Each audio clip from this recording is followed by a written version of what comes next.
At Christmas dinner, my daughter told a room of about 40 people that I didn't deserve presents. My name is Martin Hale, and I honestly believed I'd raised her better. For 29 years, I watched her float on a lifestyle I quietly maintained. Designer labels, a luxury car, a glass-walled loft downtown. She assumed it all flowed from her stepfather's success. Then she stood and branded me a financial failure who had never contributed anything meaningful to anyone. I made one phone call, and gravity returned. Within 60 seconds, her card started getting declined, her car payment bounced, and her curated world buckled right in front of the same crowd that had clapped while she humiliated me. I didn't raise my voice. I didn't argue. I picked up my phone. Before we continue, please subscribe to the channel and tell me where you're listening from. This story begins 3 days before Christmas at the Scottsdale Country Club, where my daughter was about to learn the most expensive lesson of her life. The first flicker of disrespect came when Tara refused to pick me up. "Dad, just meet us there," she texted. "Grant is taking the Porsche." No room. Grant Lawson, my ex-wife Lydia's, husband of 8 years, the owner of 3 BMW dealerships, and the man my daughter refers to as her real provider. I stared at the message on the cracked screen of my phone for a long breath, the way you look at a hairline fracture in a glass you've been drinking from your entire life. I drove my 2011 Honda Civic, 13 years old, 187,000 miles, to the club. The driver's seat still held the shape of old commutes and lunches, eaten between client meetings.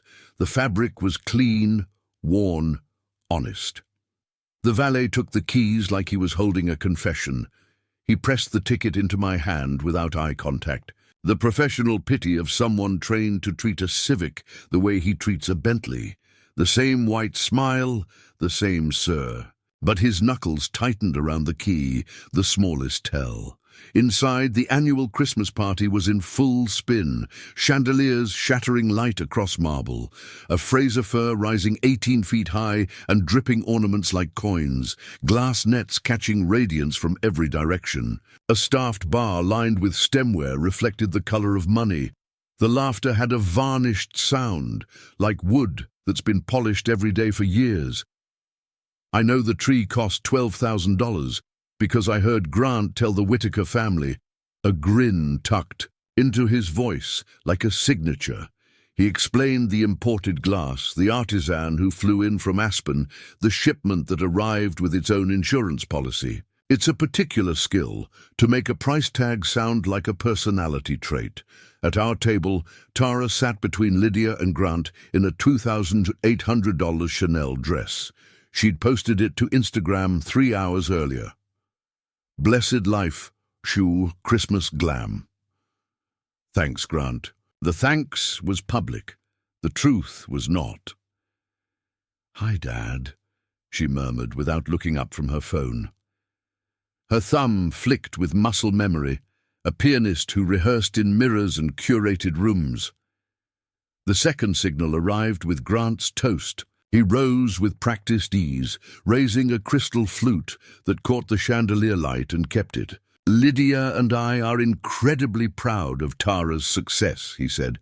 "Financially independent at 29. That's what guidance looks like." Polite applause floated over the table like bubbles in mineral water. Tara basked in it, chin tilted just enough to be seen from the next table.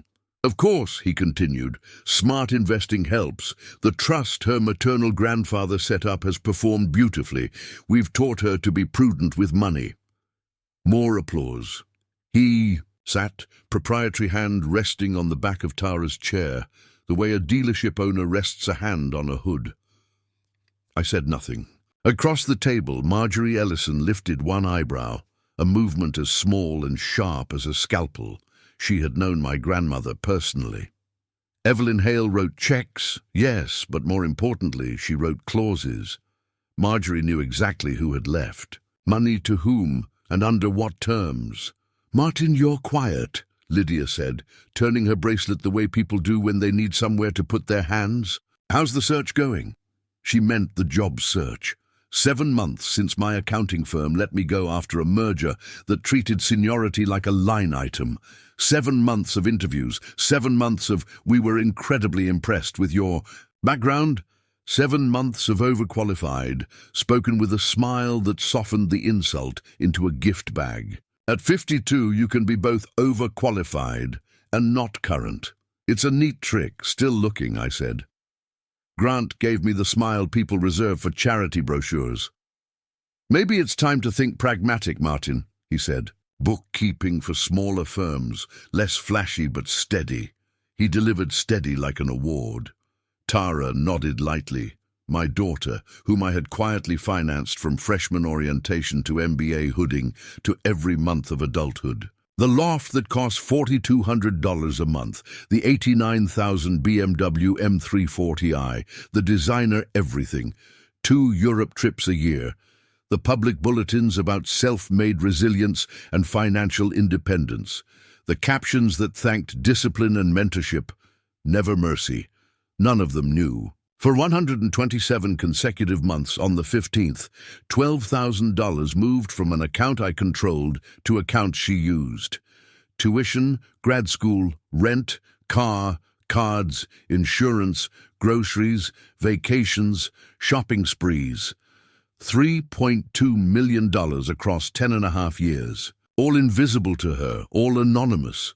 I knew when her tires were rotated, and when she ordered a handbag at 2 a.m. I knew which restaurants ran their gratuity as a separate line item, and how long it took her to pay down a vacation when the algorithm suggested Santorini. My grandmother's inheritance was structured to look like it came from Lydia's side. That lie was Lydia's idea during our divorce. She needs stability, she'd said in the conference room, with the bad coffee and the better pens. Let her think it's from my father's estate. She said it like a plan, not like a deception. And I agreed. I wanted Tara to have the best. I didn't require credit. I thought anonymity would keep the scaffolding invisible while the house went up. But watching her now, laughing at Grant's lines while wearing a dress I had ultimately paid for, sitting in a club where I had personally covered membership, V's for 5 years, I felt the third cruelest sign arrive. You know what I'm most grateful for this Christmas? Tara announced to our table, voice bright enough to travel. Finally understanding the difference between people who provide value and people who just exist.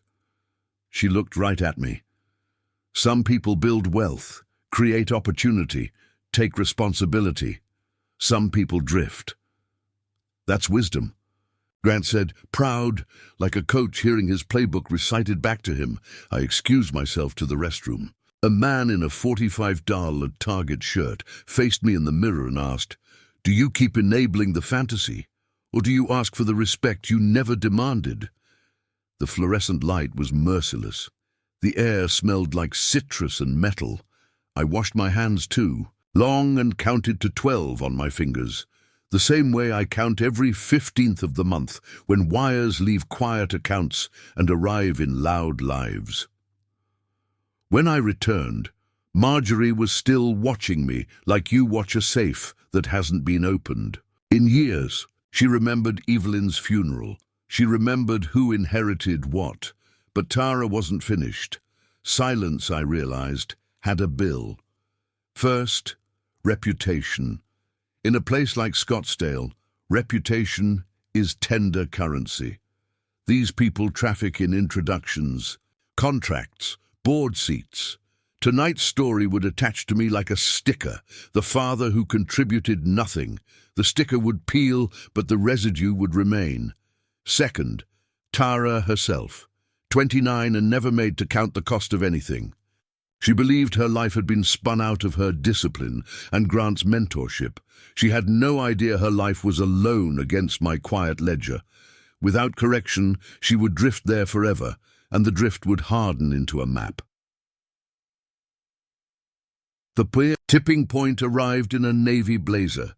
Dr. Owen Whitaker, club president, with the kind handshake that buys networks. "Grant, congratulations on Tara's independence," he said. "You must be proud. We believe in responsibility," Grant replied. "Can't coddle them forever. Right, Martin? Eyes swung like doors.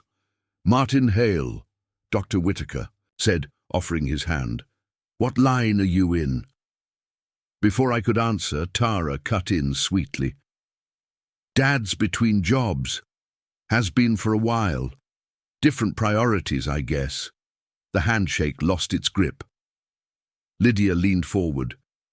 Martin was in accounting, but you know that industry, automation, overseas, difficult to keep up at his age. It was the voice of someone sorrowful on your behalf, and grateful it isn't theirs. Mum's right, Tara said. Dad's very traditional, hasn't adapted to modern strategies. I watched my daughter dismantle me in front of the one man who knew every owner, attorney and surgeon at the club. He wears 4 calendars on his wrist. A word to him is a word to everyone who doesn't answer emails. Marjorie cleared her throat. Martin, didn't your grandmother leave you something substantial? I remember Evelyn Hale being very comfortable. Tara laughed. Grandma Evelyn. Dad never mentioned inheriting anything. If he had money, he wouldn't be. Her hand flicked at my thrift store shirt, an efficient gesture that whittled a life down to cotton. The stakes locked into place like a safe dial clicking. Stay silent and I become permanent folklore, the father who couldn't provide.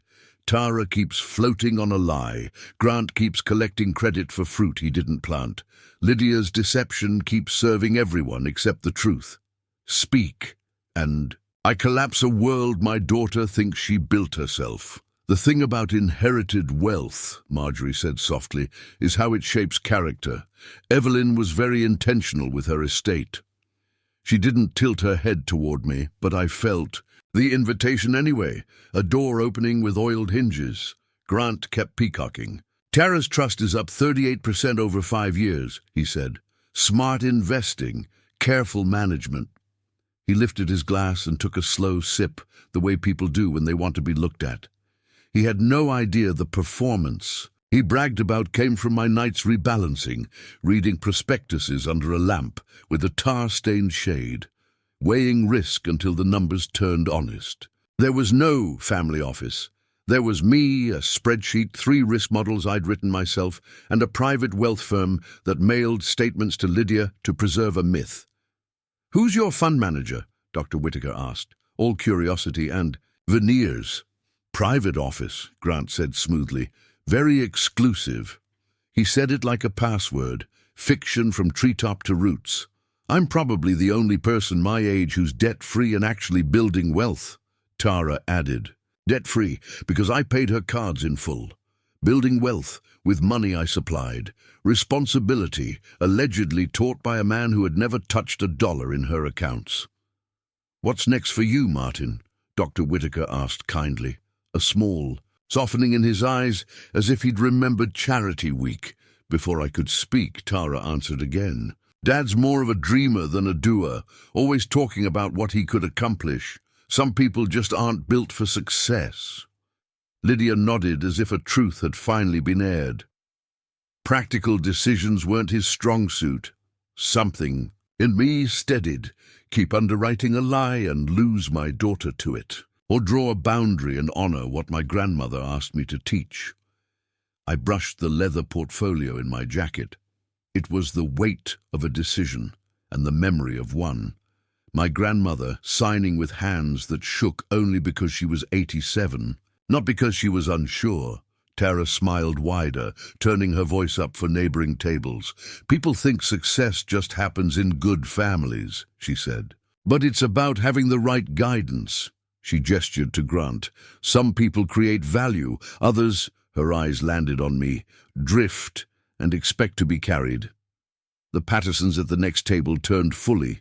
The Johnsons leaned. My daughter built an audience for my small execution. Take my father, she said, energized. 52, laid off 7 months, still hunting for the right opportunity. She made air quotes with nail beds painted the exact red of the club poinsettias. Lydia murmured, Tara. But my daughter looked past her. Dr. Whitaker, she continued, would you hire someone unemployed 7 months who drives a 13-year-old Civic and shops at Target? He looked like he'd rather be anywhere else. Employment gaps can be concerning, depending Exactly, Tara said. Successful people create circumstances. They don't make excuses. The nearby conversations thinned. Even the servers slowed, the choreography bending towards spectacle. Tara's voice found the room, the way water finds the slope. I'm grateful I learned responsibility, earning success, not expecting handouts. The word hit like a door slamming. Handouts. If you've ever had your generosity renamed as weakness, you know the sound. Handouts? I asked. Be honest, she said. How many times have you asked Mom for money since the divorce? For rent, repairs? She said rent like a stain. I had never asked Lydia for a cent. The truth was the opposite. I had quietly covered several of her expenses, the nursing home, deposit for her mother when the facility demanded it up front, the out-of-pocket charge when her brother's surgery exceeded insurance, the late fee on her HOA when she forgot it was auto-pay from an account that ran dry because a contractor bounced a check. Mercy works like a ghost. It moves things, but leaves no fingerprints. I've never asked your mother for money, I said. Tara laughed lightly, the social media version of laughter, 2/3 breath, 1/3 performance. Come on. The unemployed accountant with the Civic never needs help. Grant slid in, benevolent. There's no shame in needing assistance, Martin, but honesty is important. What exactly are you accusing me of?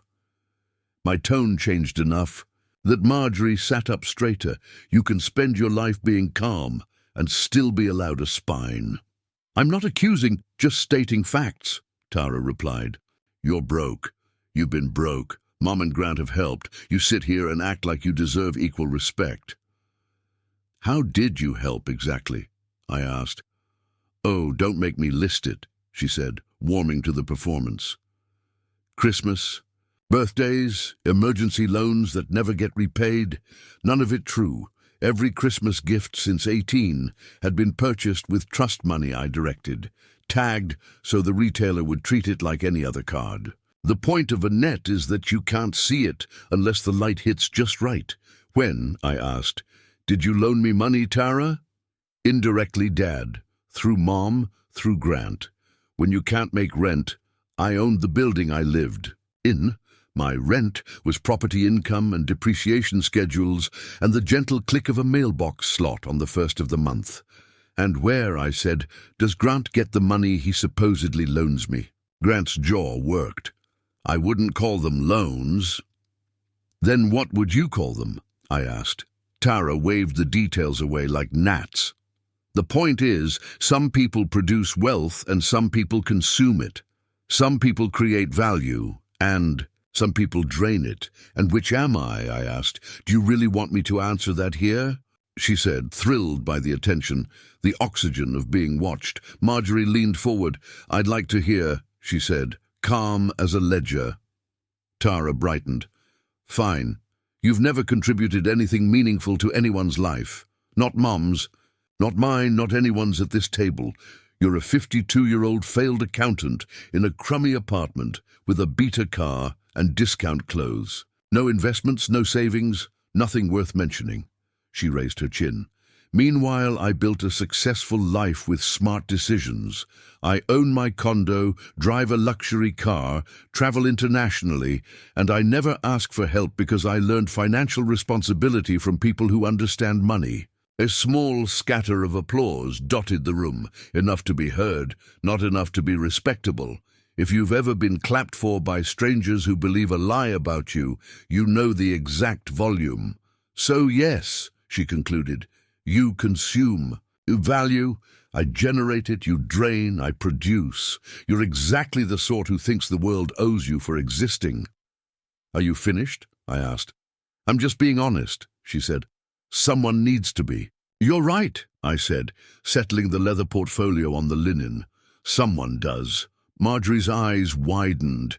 She recognized that portfolio from Evelyn Hale's estate, 23 years earlier, in a room that smelled like law and lilies. The air shifted as the folder found the table between plates and crystal. Nearby conversations kinked around the moment. "What's in that, Dad?" Tara asked, smirking. "More job applications." I didn't answer. I met the gaze of everyone who had just watched me erased. Dr. Whitaker, Grant, Lydia, Tara, Marjorie, and the strangers who had become witnesses. There's a particular kind of stillness that arrives before a truth walks into a room. It's the opposite of a storm, clear, precise, surgical. "Before we keep debating who creates value and who consumes it," I said quietly, "we should all have accurate information." My phone buzzed. A text from my advisor. "Monthly transfers. Executed, all accounts current." I set the phone beside the portfolio, face down, a small stone on a stack of papers. "Martin," Lydia murmured, panic edging her tone. "Not now." "When is the right time to tell the truth?" I asked. "When should our daughter learn where her money comes from?" "What money?" Tara said. "My money comes from my trust and my investments. We've covered this." "Have we?" I opened the portfolio a fraction, enough to show how thick the truth can get. "Tell me about this trust." "Grandpa set it up before he died," she said. "Grant manages it. It's up 38% over 5 years. Grant nodded. "Conservative approach, diversified, rebalanced regularly." His voice had a small tremor now, like a windshield wiper catching on a dry patch. "What was the principle?" I asked. Grant hesitated. "That's private family information." "Humor me," I said. 38% on what? With what monthly distributions?"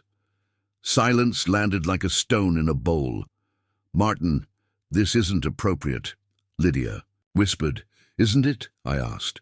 "Our daughter just lectured this room about being self-made while I'm a burden. Seems like an appropriate time for arithmetic." "Martin," Marjorie asked quietly, "is that Evelyn's portfolio?" Older. Members looked up at the name. They remembered Evelyn, founding member, generous patron, a woman who knew the weight of discretion and the cost of spectacle. "I was at her funeral," Marjorie said to the table.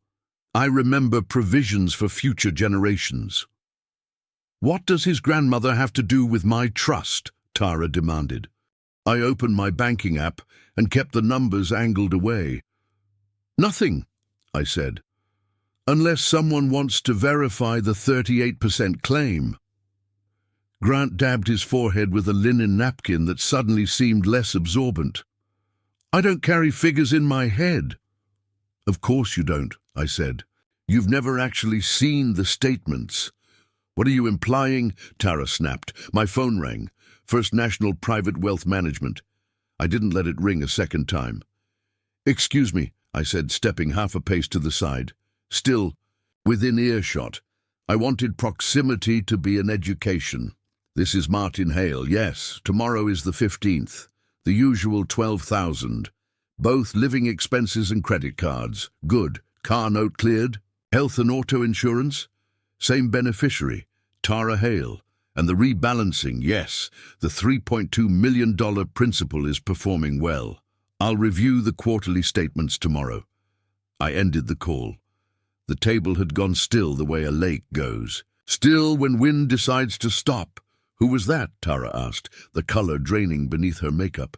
"My wealth manager," I said. "We have business tomorrow." Grant found his voice like a man who'd misplaced it in a coat check. "I think there's a misunderstanding." "About?" I asked. "The numbers," he said. "They don't align with what you're claiming about managing Tara's finances." Marjorie's eyes were bright. "How long, Martin?" 127 months, I said. "Since she turned 18, 12,000 on the 15th. Without exception." Tara's hands trembled. "That's not possible. My money comes from where?" I asked gently. "Walk us through it. Who set up the trust? Which bank holds it? Who authorizes distributions? Who executes the trades?" She looked at Grant, at Lydia, back at me. People always look for an exit and then, if they're honest, for the person holding the door closed. "Grant manages everything," she said weakly. "Right, Grant?" Grant studied his wine like it contained exit instructions. Tara straightened and lifted her chin, addressing the onlookers rather than me. "Nice try, Dad," she said. "I'm not falling for this." She projected her voice. "Everyone, I apologize for the scene. My father's under stress. These fantasies about secret wealth are concerning." Sympathy rippled across neighboring tables. The Patterson table actually clapped. "Mercy mistaken for madness is a Scottsdale winter sport. James," Grant caught himself, pivoted to the right name. "Martin, hardship can trigger stories, elaborate ones." "What stories?" I asked. "This idea that you control accounts." "In Tara's name," he said softly. "You don't have that authority. You don't even have access." Dr. Whitaker nodded with clinical concern, doctoring the narrative. Tara stood, taking total possession of the room. "I love my father despite his issues," she said, "but I won't let him rewrite my success with money he doesn't have." Applause grew. "I'm 29 and financially independent. I earned my MBA with merit aid and careful planning. I live well, drive what I can afford, travel because I work hard and invest intelligently.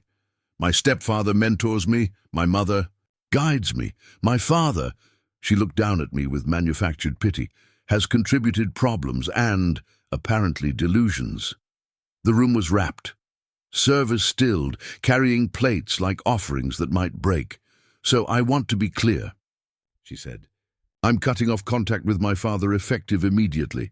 I won't enable fantasies or make excuses for failures." The ovation lasted half a minute.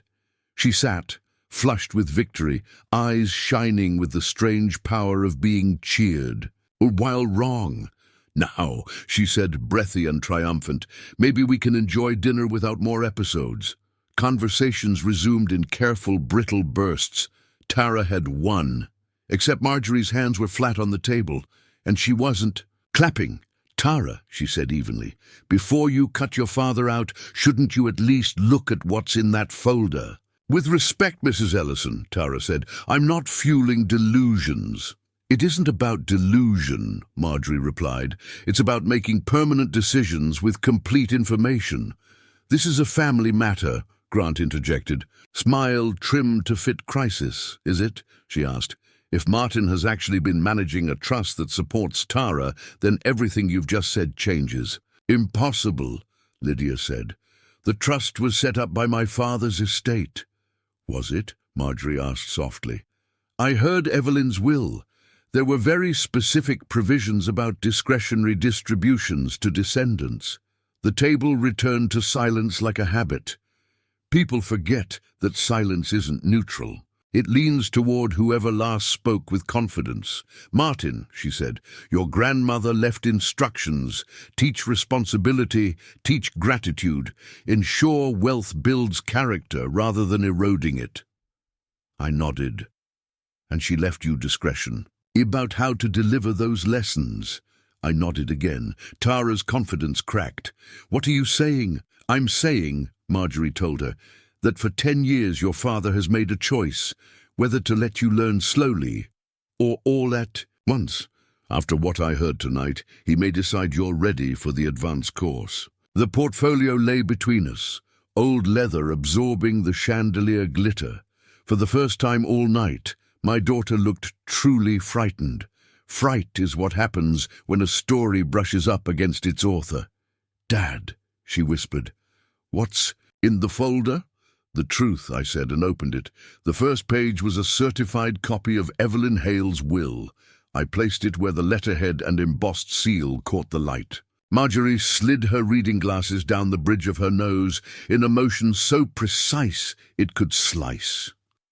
"To my beloved grandson, Martin Elias Hale," I read aloud, "I leave the entirety of my estate, valued at approximately $2.1 million, with the following provisions." Tara went white, the kind of pale that starts under the skin.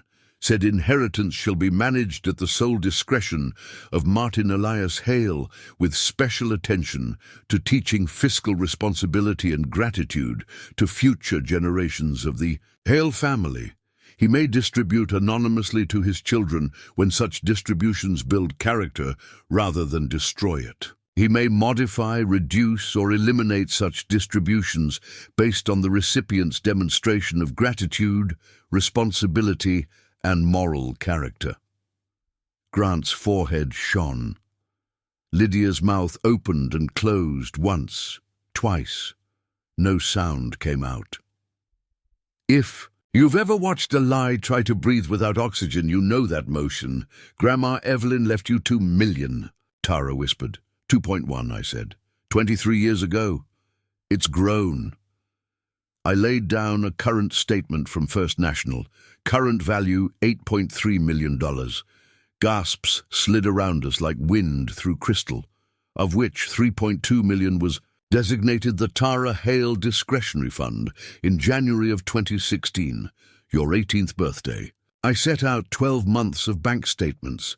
Yellow highlighter marked $12,000 on the 15th, 127 entries in a neat accusing column, the visual of a promise kept. Total distributions to date, I said, about $1.5 million. Marjorie traced a line with her finger. Direct deposits to Tara's accounts, she said softly. Correct, I said. Checking, savings, credit cards, car note, insurance, rent, utilities. I added her account statements. BMW Financial Services, $1,247 monthly. Desert Ridge Lofts, $4,200 monthly. American Express averaging $3,800, paid in full by the trust.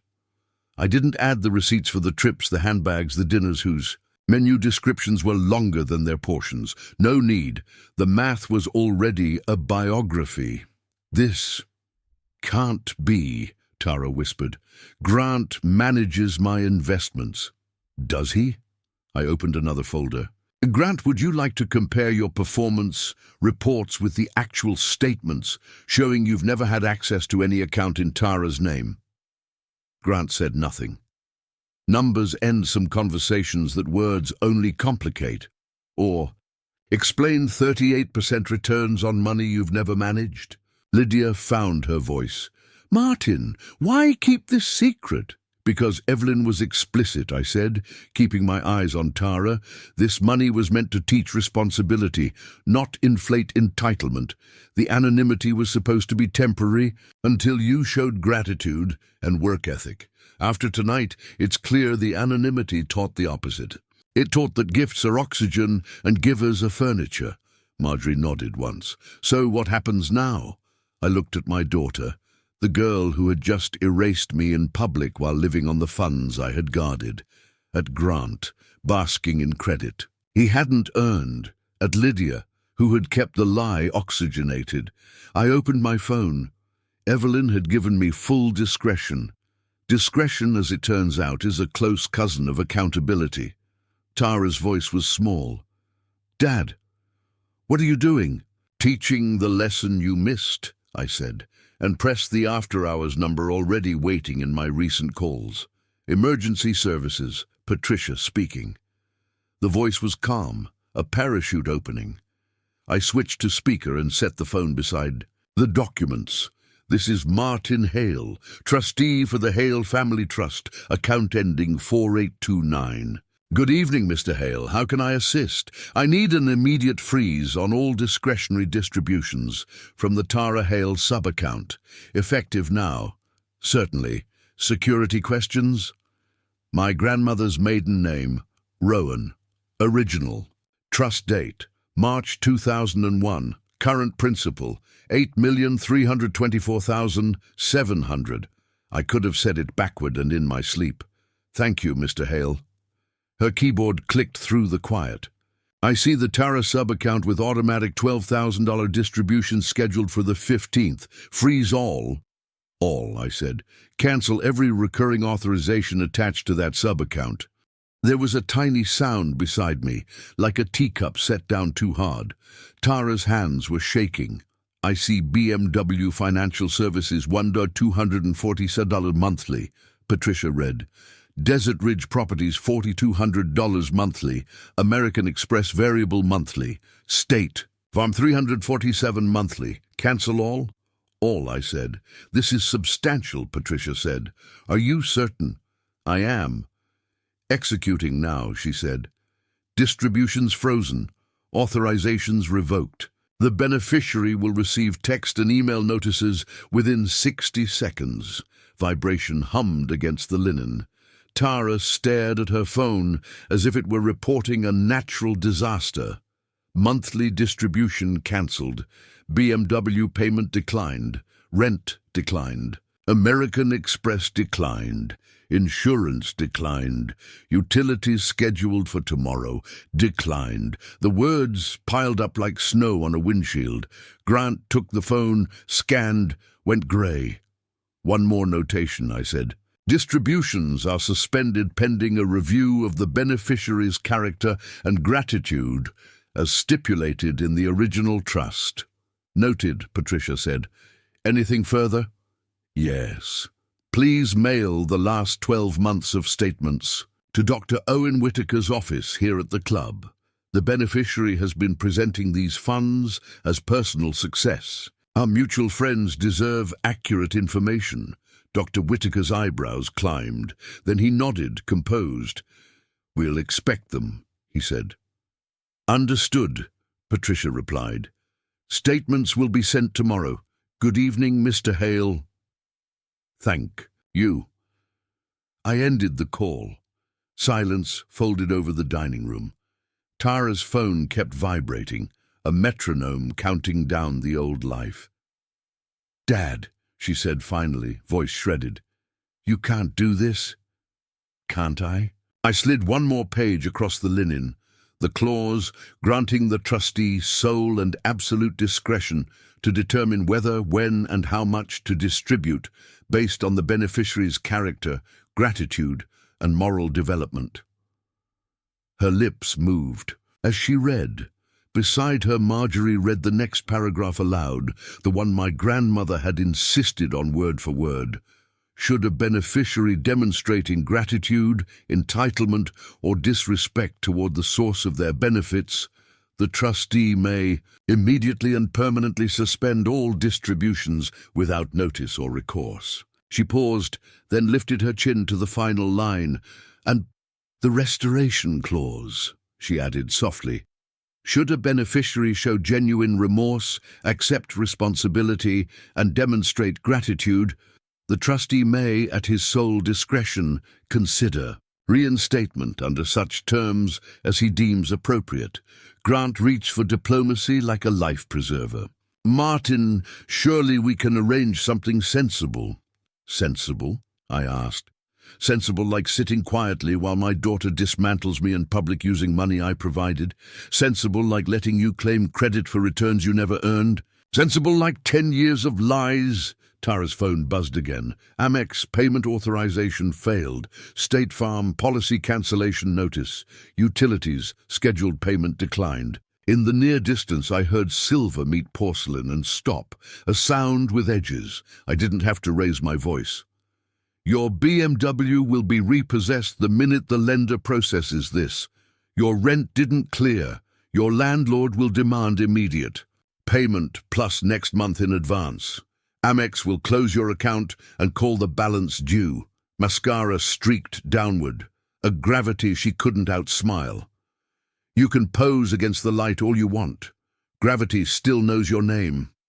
There's a final provision, I said. You heard it. This isn't about the money, it's about the lesson. Tonight you told a room I never contributed anything to your life. Now you know what I contributed. The question is what you'll do with that information. Her phone thrummed again. She stared at it like it might reverse if she begged hard. Enough. Dad, I didn't know. You didn't ask, I said. You assumed. You credited a bystander and dismissed the possibility that the man in the $45 shirt was the one holding the net. I gathered the papers into the portfolio and stood. The leather made a soft sound, the sound of a door gently closing. The money isn't gone forever, Tara, but your access to it now depends entirely on whether you learn what your great-grandmother asked me to teach. Gratitude, respect, and clarity about where your blessings come from. Every head tracked me as I walked toward the foyer.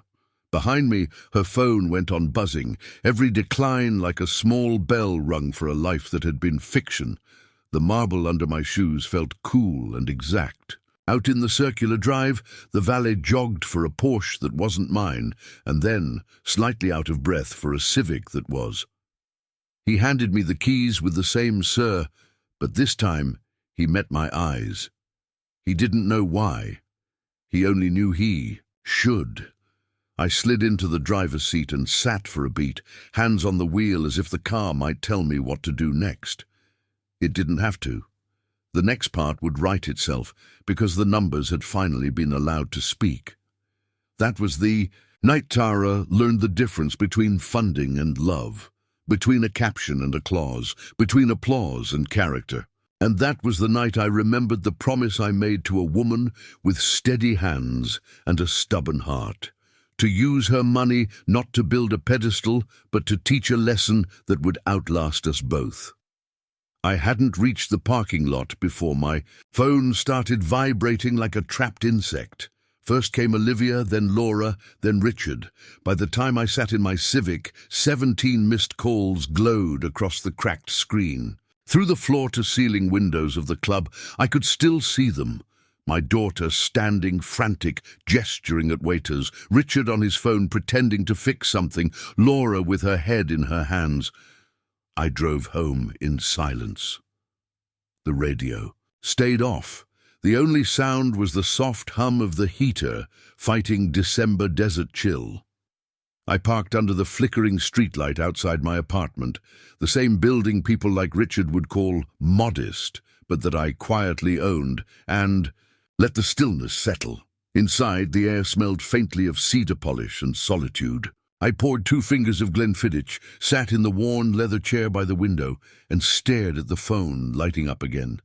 I turned it face down and listened instead to the faint hum of the refrigerator. For the first time in years, I felt something close to calm. When I finally checked the messages, they arrived in a sequence of unraveling voices.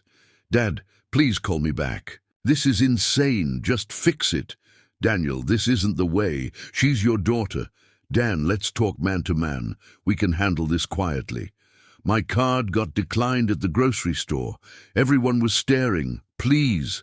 The desperation built across hours like a tide coming in too late. By noon on Christmas Eve, the phone hadn't stopped buzzing.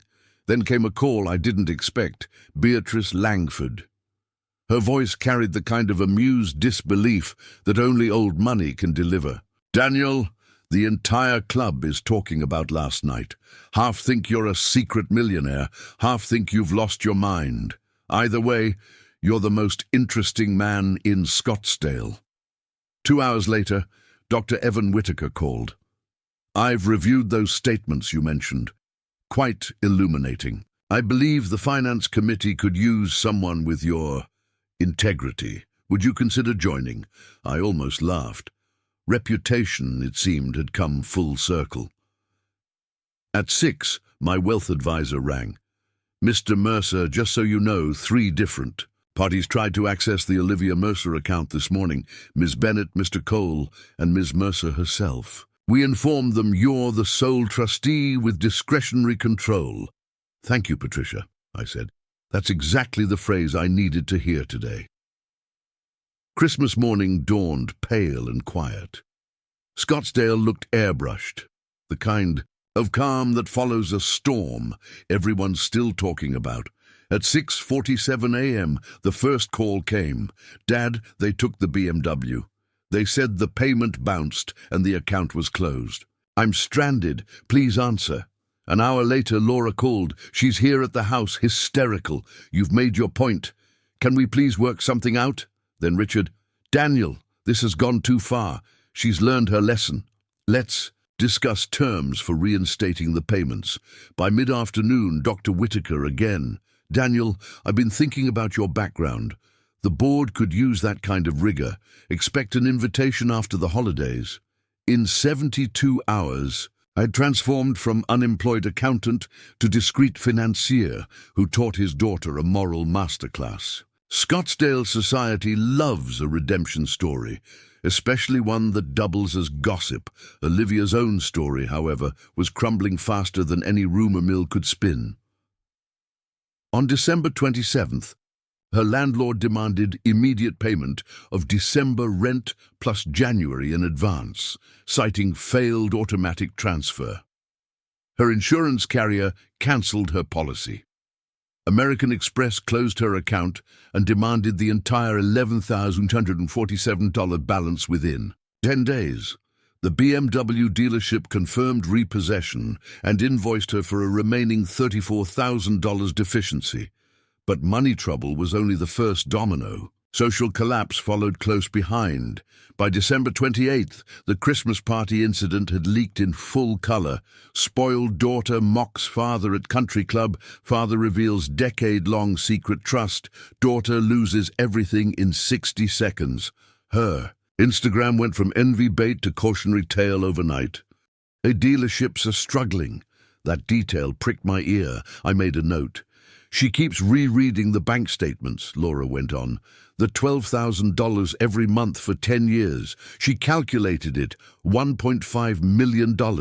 She keeps saying, I told 40. People, he never gave me anything. She's breaking, Daniel. She wants to apologize. For real this time? Silence stretched between us. Then Laura exhaled. There's something else. I knew about the money, about the will. I asked you to keep it secret. I told her it came from my father's side. I let her believe that. I wanted stability, and it was easier this way. You carried the cost. I took the credit. She learned that from me. The confession hit like slow thunder.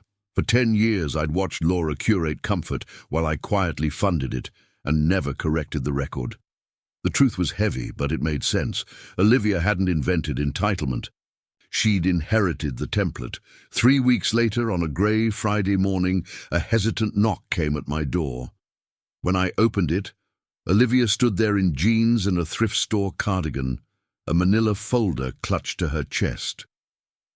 The polished girl from the club was gone. Hi, Dad. Hi, Liv. She hovered, uncertain, then asked, Can I come in? She sat on the couch, eyes flicking around the apartment like it was a foreign country. I've been working, she said. Real job. Medical billing office, 40 hours, $15 an hour. I take the bus. She opened the folder. Inside, pay stubs. After taxes, I bring home about $1,600 a month. I give Mom $800 for rent. Groceries, phone, bus pass. I have maybe $300 left. She gave a brittle laugh. You know what groceries cost when you're not posting them on Instagram? Everything. Stayed quiet. Let silence be the mirror. I've been reading Great-Grandma Evelyn's will, she said. The part about gratitude and character, every night. I think I finally understand what she meant. She pulled out a handwritten letter, 3 pages, folded neatly. This is an apology, not a deal.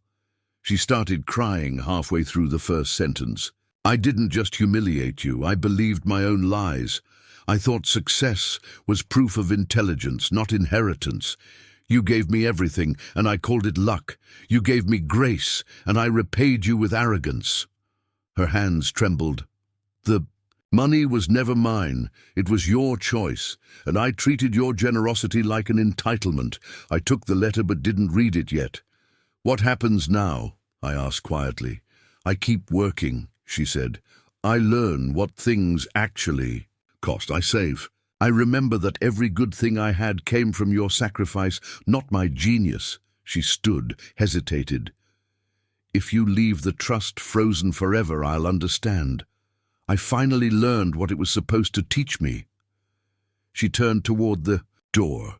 Thank you, Dad, for the dresses I didn't earn and for the lesson I finally did. After she left, I unfolded the letter. Her handwriting looked smaller than it used to. The lines weren't excuses, they were admissions. She wrote about the shame of scrolling through her own posts and realizing how performative her happiness had been. She wrote about watching the tow truck pull away with the BMW and feeling for the first time the weight of cause and effect. I called Patricia. Mercer here. About the Olivia Mercer account. Yes, Mr. Mercer. We're not reinstating distributions, not yet. Convert the account into a matching program. For every verified dollar she earns and budgets responsibly, the trust will match $1. Maximum $1,000 per month for 12 months. Funds to route into a custodial savings account, no direct access. Conditioned on full-time employment, a written budget, and quarterly review. Understood, Patricia said. Effective when? 1st of February. Note in the file, the goal is education, not indulgence. When I hung up, I realized the whiskey glass from Christmas Eve still sat on the table, a ring of dust around its base. I left it there, a small monument to silence that had finally done its work. The next few months unfolded slowly. Olivia sent screenshots of pay stubs, budget spreadsheets drawn in pencil, photos of groceries, beans, rice, store-brand cereal. Once, a week, she emailed an expense log. She started volunteering at St. Mary's Food Bank on Saturdays. She learned the bus schedules by heart. In April, she texted a photo of her savings account balance, $15. Then one in May, 1,620s. Then June, 2,240s each came with a short caption, still learning. In July, Laura invited me to dinner. She cooked herself, no caterer, no imported wine. She apologized, fully, finally, no qualifiers. I taught her to take credit, she said. You taught her to keep records. It was the first time we'd eaten together in 10 years without resentment at the table. By September, Olivia had been promoted to team lead in her office. 15 became $22 an hour. She bought a used Corolla, cash, no loan, sent me a picture of the key fob. Not German, but it starts every morning. At Thanksgiving, she came by with 2 pies. Homemade, burnt edges and all. I didn't bring presents, she said, just proof I can contribute. We ate quietly, no chandeliers, no audience. Halfway through dessert, she said, you know the hardest part? Every time I think about the night at the club, I don't remember the humiliation. I remember the look on your face when I called you worthless. I've spent a year trying to forgive myself for that. Forgiveness, I said, is part of the curriculum, she smiled through tears. How am I doing in the course? Passing with effort, I said. In January, exactly a year after the dinner that started it all, we met at First National Private Wealth with Patricia. Patricia greeted us with warm amusement. Miss Mercer, I've been following your progress. Budget discipline, excellent. Savings target exceeded. Matching payments verified through 12 months. Employment stable. Volunteer hours logged. She slid a folder across the desk. Mr. Mercer, shall we discuss next steps? I looked at Olivia. She'd lost the defensiveness that used to armor her. She looked like herself, finally. Reinstate. A modest stipend, I said. $500 a month, savings-only account. Half of it matched to charitable donations of her choice. Olivia's eyes widened. Can I choose the charity? You can propose them, I said. She smiled. St. Mary's Food Bank, obviously. And maybe a scholarship in Grandma Evelyn's name for financial literacy. Seems poetic. Patricia made the note. Effective immediately, she said. When we walked out into the Scottsdale sun, Olivia stopped at the curb. Dad? Yeah? I never told you what I did with the last 2,000 I saved. What's that? I bought a small ring. Not expensive, just silver. It says, grateful. I wear it every day, so I don't forget where I came from, or who gave me the chance to learn it. I looked at her, the same daughter who once measured worth in car logos, now speaking about gratitude like currency. Grandma would have liked. That, I said. She smiled. I know.